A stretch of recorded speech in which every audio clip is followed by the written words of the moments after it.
Today I'll be scoring and ranking the new Sennheiser Momentum 4 True Wireless against 16 earbuds in 10 categories. Here's my current leaderboard. The similarly priced Technics AZ80 are in first place, and the Momentum 3 are currently ranked 10th. You can customize all the scoring as well with my spreadsheet linked below, but I'll explain more of that later.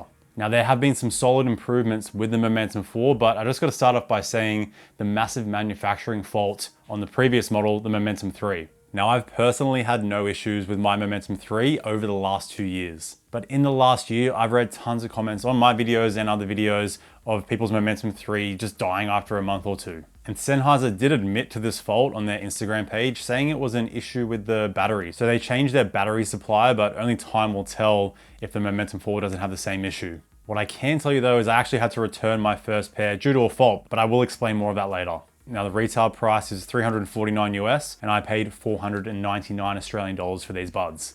That's high, it's not cheap. But let's start with category number 1, comfort. And fit is different for everyone, so I'll talk about how they fit me, but I'll keep it as general as possible based off the actual design of the earbuds. And as you can tell, it's the exact same design, size, and feel in the ear as the Momentum 3. You get the same 4 sizes of ear tips, and the only difference is that they use holes now instead of foam on the inside. But the bud is still quite chunky and has a slight amount of suction and pressure in the ear canal. There might be slightly less with this new ear tip, but it's such a subtle difference. For me personally, they work great. I can wear them all day with no issues. I don't mind this slightly deeper fit, and I do have larger ears than normal. If you have smaller ears, they might not work as well for you. You might be better off going for a stem style earbud like the Nothing Ear 2. And all those high ranked earbuds just have a lighter feel in the ear canal. Now, category 2 is the security of the fit. Now, I originally had the Momentum 3 with a score of 7, but I'm ramping that up to a 7.5, same with the Momentum 4, because you do get 2 sizes of wingtips included. For me, they're too small because of my giant ears, but keeping it general here, if you have medium or smaller ears, those wingtips will hold the buds in place better for you. But even then, they're still staying fine for me. I'm just having to readjust a little bit more often throughout my workouts. And despite that, the Momentum 3 were my go-to training earbud most of last year because they just sounded so good. But those high ranked earbuds, I'm noticing I'm just having to readjust less. Now, if you want to use these when running, they're going to stay in fine, but you do get some body-borne noise from the impact you make on the ground and hearing your own breathing through the ear tips more than most of the buds here today. It's still usable, but these are definitely not going to be a go-to running earbud. I always recommend a stem style earbud when running due to that weight distribution of the stem holding the bud down. But if you like using your earbuds when training, you are getting an IP54 rating now, up from the IPX4 rating, so that just means you get dust resistance now and the same for splash resistance and sweat resistance. Now, category 3 is case and battery life. Like the buds, it's exactly the same design and same chunky size. You do get slightly more total battery life now, going up to 30 hours from 28 hours, but the earbuds still have 7 hours with noise cancelling on, which is very solid. And the fast charge is slightly improved. 8 minutes in the case will give you an hour's playback compared to 10 minutes. And you can still charge the case wirelessly. But they still hold the title of the chunkiest case. Here is my case thin ranking. So compared to the AirPods Pro 2 and the middle thickness Bose QC Ultra, you can see the chunk the Momentum 4 have. So with this, they retain their score of 6. I was honestly expecting the case to be shrunk down or at least getting some dust or water resistance, which a lot of the cases do have. If you want to check all these nitty-gritty details, it's all on my spreadsheet linked below. Now, category 4 is controls. And a bit of a trend here, it's exactly the same as the Momentum 3, which is fine. The controls were great. You get full functions, you can control everything, including volume up and down, and you get some pretty nice customization in the app. You can only set volume up and down to the long hold, which is fine because I honestly prefer having it on the long hold. Now, turning noise cancelling on and off is set to triple tap by default, and that's going to be separate from turning transparency mode on, which is a single tap. Normally, you can just use one function to cycle between all 3, but this is something you'll quickly get used to. And this does make it easier if you are constantly switching between the 3, you have more freedom with it. Small thing I found annoying on the Momentum 3 was switching between transparency and noise cancelling on. You only hear one beep, so it doesn't say like transparency on, noise cancelling on. And on most buds, you get like a high pitched beep with transparency and like a lower pitched beep with noise cancelling to indicate what's happening, but you get nothing here. I mean, it's only really an issue when you have music playing. Otherwise, you can hear that you've turned transparency on. It's a small thing, but I'm not a fan. Now you get the same wearing detection here, so that'll automatically pause and play your music when you take one or both earbuds out of your ear. If you do place the earbuds with the center down on a desk, for example, your music will start to resume. It'll think the earbuds in your ear.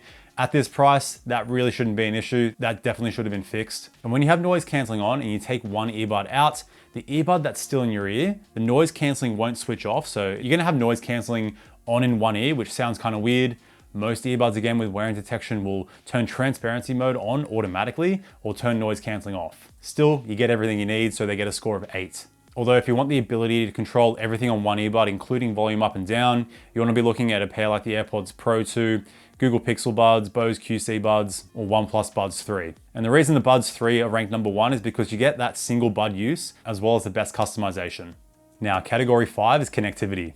And you just get every codec here: SBC, AAC, aptX, aptX Adaptive, aptX Lossless, and LC3 LE Audio, aka Auracast. Still quite experimental codecs, at least on my Asus Zenfone 10. So in my research, LC3 or LE Audio, aka Low Energy Audio, is more a battery saving codec, not really a high resolution codec. And Auracast has features like being able to connect to a TV at an airport. Whether or not this will be a common thing, we'll have to wait and see. So the Momentum 3 didn't have that. They also don't have aptX Lossless. So the Momentum 3 have aptX Adaptive High Res, which streams at 24-bit, 96 kilohertz, and I believe that goes up to 890 kilobits per second, where aptX Lossless streams CD quality lossless, 16-bit, 44.1 kilohertz. I think that goes to a maximum of 1200 kilobits per second. Basically, it's not much of a difference. In my testing, going from LHDC to LDAC to aptX Adaptive High Res, aptX Lossless, it all about sounds the same to me. I don't have highly trained ears. I'll be completely honest. I just review earbuds here on YouTube. You are going to get a more noticeable improvement going from, let's say, SBC or AAC to aptX Adaptive High Res or aptX Lossless. But to really test it, I compared streaming Tidal CD quality on my iPhone, so that uses AAC, it's not high res, to my Asus Zenfone 10 with aptX Lossless, streaming Tidal CD quality, 16-bit, 44.1 kilohertz, and it's the slightest improvement over the iPhone. Mainly with resolution and detail, but yeah, very minor stuff. So if you're using this on an iPhone, you're still gonna get great sound. Now, when it comes to multi-point connection, you can connect 2 devices to these earbuds at the same time. You do need to pause playback on one device before you resume it on the other device. Same as the Momentum 3. And like the Momentum 3, when you want to use one earbud while you leave the other in the case, this will work in mono mode. So you're gonna hear the left and right audio channel when you're using just one earbud. And a random thing I noticed was when taking the buds out of the case, they would connect to my phone a lot quicker, in about 3 seconds, where the Momentum 3 would take up to 10 seconds sometimes. One of the slowest earbuds, so nice to see that improvement. You also get a low latency gaming mode. So these are the results I got in my test on iOS and Android compared to the Momentum 3. So casual games, 400 milliseconds is fine. You do want to get closer to 200 milliseconds or below for fast reaction games like shooters. So with all of this, they're getting a score of 8.5, but Technic's still in the lead there with a score of 9, mainly because they let you connect to 3 devices with their multi-point connection. And they also use multi-point takeover. So this means you don't have to pause playback on one device before you play it on the other device. It will automatically pause for you. Now, category 6 is call quality. And I run through 3 tests here: quiet room, simulation loud kids, because it's very spontaneous voices, and a simulation windy city with construction noise. And the call quality has been improved, especially with wind noise. In the quiet room test, the Momentum 3 was better for some reason. And like the Momentum 3, you can mute your microphone with the touch controls when you're on a phone call. Surprisingly, a lot of buds don't allow you to do this. But you're still not able to turn noise cancelling on or transparency on when you're on a phone call, because the microphones will automatically kick into what they call side tone, which is just like a dodgy version of transparency mode. So it's supposed to like allow you to hear your own voice, but I don't understand why they don't let you use transparency mode, because it's a lot clearer and you can hear your voice better. But yeah, no way to turn this off as well. But anyway, here are the samples compared to the Momentum 3, as well as the highest ranked earbud for call quality, the Soundcore Liberty 4. All right, here's the call quality of the Sennheiser Momentum 3 in a quiet room. All right, here is the call quality of the Sennheiser Momentum 4 in a quiet room. All right, here's the call quality of the Soundcore Liberty 4 in a quiet room. All right, now we're testing the ability for the microphones to block out some simulation loud kid noise. All right, here's the call quality of the Sennheiser Momentum 3 with some simulation loud kid noise. All right, here's the call quality of the Sennheiser Momentum 4 with some simulation loud kid noise. All right, here's the call quality of the Soundcore Liberty 4 with some simulation loud kid noise. All right, now we're testing the ability for the microphones to block out some construction noise, some city noise, and some simulation wind. All right, here's the call quality of the Sennheiser Momentum 3 with some city noise, construction noise, and some simulation wind. All right, here's the call quality of the Sennheiser Momentum 4 with some city noise, construction noise, and some simulation wind. All right, here's the call quality of the Soundcore Liberty 4 with some wind noise, city noise, and construction noise. All right, category 7 is app customization and extra features.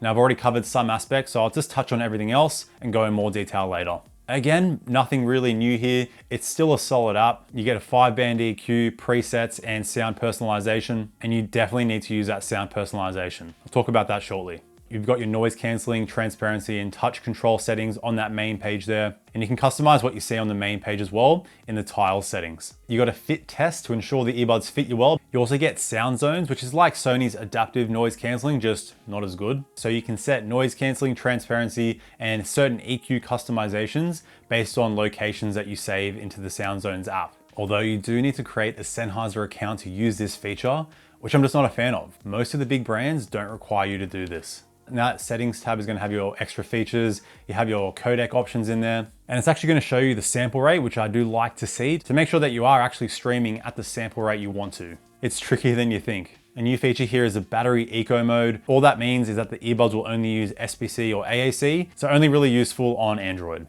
You can turn your wearing detection on and off with that smart pause toggle. You can choose to automatically accept phone calls when you take the earbuds out of the case. You got your auto power off options and some voice prompt and tone settings. Now the newest feature here is a battery protection mode. So I'm not sure if that will charge the case or the earbuds or both slower, but this should help preserve the battery life of your earbuds. You might as well have that turned on if you're not in a rush to have your earbuds or case charged. So that's pretty cool, but still, it's all the basics. They're getting a score of 7.5, same as a Momentum 3. Those high-ranked earbuds are going to have features like an always-on voice assistant, voice detect, which will automatically turn noise cancelling off when you start speaking to someone, and tons of other small features. Each bud is different. Again, it's all in the spreadsheet link below. But now category 8 is noise cancelling, and how I test my noise cancelling, I chuck on my soundbar and play simulation plain noise and crowd noise quite loud. So I get low, middle, high, consistent as well as inconsistent sounds. And here is my noise cancelling ranking with all the earbuds that I've tested. So the Momentum 4 are ranked 5th. Compared to the Technics AZ80, slightly better overall. The AirPods Pro 2, slightly better at blocking out voices, but it was closer between those two, so that's why I'm scoring them at 8.5.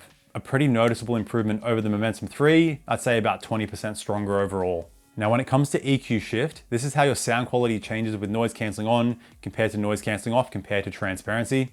And thankfully here, there's barely any EQ shift between all three. Where on the Momentum 3, there was a slight amount going from noise cancelling on to noise cancelling off. Now there is a slight amount of white noise hiss when you turn noise cancelling on, but it is on the lower side. And you get the same wind noise reduction toggle you can turn on in the app. And once you turn that on in the app, you can then just use the touch controls and it will save the fact that you used automatic wind noise reduction. Then you'll switch between noise cancelling off and noise cancelling with wind reduction. You have to go back in the app to turn regular noise cancelling back on. And it will completely stop wind getting picked up by the microphones at the loss of about 50% of your noise cancelling strength. But one of my biggest complaints with the Momentum 3 was how easily wind is picked up with the microphones with noise cancelling on. And the exact same issue is here with the Momentum 4. And the reason for this is because the microphone placement is on the front of the earbud. So when you are walking, naturally that's where wind is going to hit first, and there's no mesh covering the microphones. So that's why they pick up the wind so easily. The wind reduction kind of works, but you're losing noise cancelling strength. But a final thing to add here, if you want to use noise cancelling with just one earbud with the other in the case,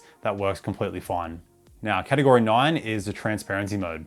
And this is where I run into the biggest issues with these earbuds and why I had to return my first pair. Now the transparency mode itself has improved quite a lot over the Momentum 3. It's clearer, it's more natural, and there's much less occlusion. So that's like when you speak, you get kind of like a suction echo feeling in your ear, kind of like you're underwater. It's been reduced quite a bit here. So I'm gonna give them a score of 8. The actual clarity of the transparency mode is closer to the quality of the buds ranked with a 9. But I'm scoring them lower because there are 3 main issues. Issue 1 is that they have the most amount of white noise hiss with transparency on. Pretty much the exact same as the Momentum 3.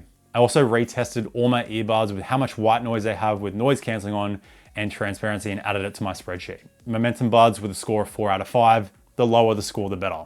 Now you can reduce this by bringing the strength of the transparency down, but to get the most out of it and the best clarity, you want to be around 75%. When you start going to 50% and lower, there's still a bit of white noise and the transparency doesn't sound as good. Now the second issue is like the noise cancelling, when you have the transparency mode on, the microphones pick up wind even easier.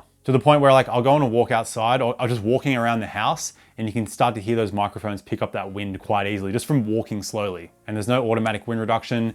Not to say that it would really help because even a wind reduction mode won't really cut it. Like I said, it's just the positioning of the microphones at the front of the earbud. Like a wind reduction mode is there if it's super windy, and then it's actually going to turn the transparency off for a short period and turn it back on, which you ideally don't want to happen. Now, issue 3, and this is why I had to return my pair, is with some pretty obvious static noise in the left earbud with transparency on. Now, this would only happen when music isn't playing, and it normally kicks in after about 10 seconds of having no media playing. So it's a pretty obvious static sound. I thought they were faulty, so I returned them, got an exchange, the exact same thing with this pair. Now, when you start playing music, even if you have the volume all the way to 0, the static noise will stop. But if you just want to have your transparency mode on with the earbuds in for whatever reason and not have music playing, you're going to hear that static sound and it's super annoying. For a bud at this price, it really just shouldn't happen. The only other bud that does this are the Bose QC2 and Ultra. They do it with their noise cancelling. They have like a static sound in one of the earbuds and also an expensive earbud. Shouldn't be happening where all the other earbuds don't have this issue, even budget pairs. But now it's on to the final category, sound quality. First, let's start with volume here. In my max volume test, I got just over 116 decibels, which is slightly louder than average, slightly louder than the Momentum 3 as well. Even the Technics though, at 110, they're still incredibly loud for me. It really depends on the streaming service that you use, and some devices are just gonna have a lower volume as well, so something to keep in mind. And if you like your low level listening, I'm talking like the first 1 to 4 clicks, these sound pretty decent. They're about on average for most pairs. It's pairs like the Bose QC Ultra, QC2, Google Pixel Buds, which boosts the bass and treble at those lower volumes, since naturally we hear less. But the way that I like to have the Momentum EQ'd is with more bass and treble, so they still sound fine at those low volumes. But now onto the sound quality itself, and following the trend here, they pretty much sound like the Momentum 3. I actually can't say for sure because recently on my Momentum 3, I thought I had a faulty earbud, but it turns out that the driver mesh, the glue started to like melt and then it covered the actual mesh covering. So it made the right earbuds sound a lot lower in volume. So I had to take the mesh off both earbuds, which did boost the treble a bit. So it's hard to say for sure if they sound any different. I'm just gonna say they sound pretty much the same. If anything, the Momentum 4 have a slightly cleaner treble response. Maybe more bass on the Momentum 3, but it's really not much of a difference. Either way, both buds sound great. To be honest, out of the box with their stock tuning, it's nothing special. It's quite balanced, deep sub bass, but the treble is a little bit too dialed down for my liking. It's the sound personalization where you can make a massive difference to the sound. Now, this hearing test doesn't take into account your actual hearing in the left and right ear. It's more like a sound preference test. It actually doesn't matter what you do throughout the test. What matters is what you do after the test with that fine tuning. So the further you move that dot to the right, that's going to increase treble. Further to the left is going to be your mid-range. To the top is less bass, and to the bottom is more bass. So if you follow me, you know I like my slightly V-shaped tuning, so I'm bringing that slider down to that bottom right, increasing the bass and treble, and this improves the sound quite dramatically for me. I like a nice sparkly upper treble, and that's exactly what you get. You get great detail, and it's just my favorite treble response out of all the earbuds that I've tested. The mids are on the recessed side with this customization, but you still get nice, rich, and natural vocals. And the bass kicks in hard here, but it's well mannered. You get some deep sub bass rumble. It's not over the top, has a bit of punch to it. The biggest improvement with the sound personalization is with the soundstage. It noticeably opens up compared to the stock EQ. And using that 5-band EQ, doesn't matter what you do on there, you're not gonna get them sounding as good as you can with the sound personalization. Although if you wanna do some crazy bass boosting, you're better off doing that in the 5-band EQ. Chuck that bass boost on, do some V-shaped goodness in there, and these buds rattle just the same as a Momentum 3. But now you're probably wondering how they compare to the best of the best earbuds. And before testing the Momentum 4, the Momentum 3 were tied with the Sony XM5s, both with a score of 8.5. But with further testing, I retested a lot of earbuds. I must say I do prefer the sound of the Momentum 3 over the XM5s. Mainly with their treble and soundstage, I do have to give the edge to vocals with the XM5s, but you're also getting a little bit of extra sub bass on the Momentum 3 and the Momentum 4 because they pretty much sound the same. But overall, I'm giving the Sennheiser a win there. So the next big comparison is going to be with the Technics AZ80 with a score of 9. Now Technics win when it comes to mids. You get more forward vocals, slightly better separation, and soundstage as well. The Momentum 3 and 4, you get more sparkle and detail with that treble, and you can get a slightly more dynamic V-shaped tuning on the Momentum 3 and 4, since you get much better sound customization. The AZ80s only really sound good with the presets they have included. When you play around with the band EQ, you can't get them sounding quite as good as the presets, and I do prefer the dynamic preset the best out of all of them. So to say which one is better really depends on what you like. I prefer the Momentum 3 and 4, but I know a lot of people are gonna like that kind of more balanced tuning that the Technics AZ80 have. So I am bringing the Momentum 3 and 4 up to a score of 9 now. But now onto the final boss, the Denon Pearl Pro, currently ranked number 1 for sound quality with a score of 9.5. And it's super close here, but the Pearl Pro just on another level. I'd say it's kind of a combination of the Momentum Buds and the Technics. So the mid-range is on par with Technics, soundstage and separation also on par, but with more sparkle and detail in the treble. And I honestly don't know what it is about the Pearl Pro. It just seems to resonate with me really well. It just gives me a super immersive and rich sound and listening experience. Like let's just say if a new album is just released, I'll be listening on my Denon Pearl Pro using aptX lossless, but the Momentum 4 would be a close second. So both the Momentum 3 and 4 finishing with a final score of 9 for sound quality. I've also ramped up the Galaxy Buds 2 Pro to a score of 8. Like I said, I'm always retesting earbuds, and that sound has grown on me, although I think they're still a little bit too harsh with the treble at high volumes. But now that wraps up all 10 categories, and before we go into the final score, keep in mind this is just my scoring system. It helps me track all the minor differences between the countless earbuds getting released, and it just makes creating these reviews a lot easier for me. If it helps you out as well, that's great. So you can download that scoring spreadsheet for free, linked below. So on there you get notes for each score, specs, the call quality ranking. Just fill out a number in the importance column for each category, and that will multiply the score for that entire category. So if sound quality is 3 times as important, put in 3. If controls don't matter, put in 0. And with that, you'll get a new total score and personalized final ranking. But now the final scores are in, and the Momentum 4 are finishing in the tied 5th spot with a score of 77.5 out of 100. Now that is a 4.5 point improvement over the Momentum 3. So if you're thinking of upgrading from the Momentum 3, that is if they're still working. I would say it's not really worth it. A better overall option at this price is going to be the Technics AZ80. And then you have a pair like the OnePlus Buds 3, which are about 1/5 of the price. That's right, 1/5 of the price. And they have a score of 78. Sure, they don't sound as good, the noise canceling's not as strong, but they don't have half the amount of issues the Momentum 4 have. But despite this, they might be worth it for you. I know they're gonna be my go-to training earbud with that sound quality that I love for training, as well as that improved noise canceling. If I didn't review earbuds though, at this price, I would personally not have bought them. I would personally save my money, go for a pair like the OnePlus Buds 3. If you wanna check out my full review, check it out here. And a quick shout out to my channel members and everyone that donates to me on my Ko-Fi where my spreadsheets are linked. I really appreciate the support. Stay picky, and I'll see you in the next one. Bye now.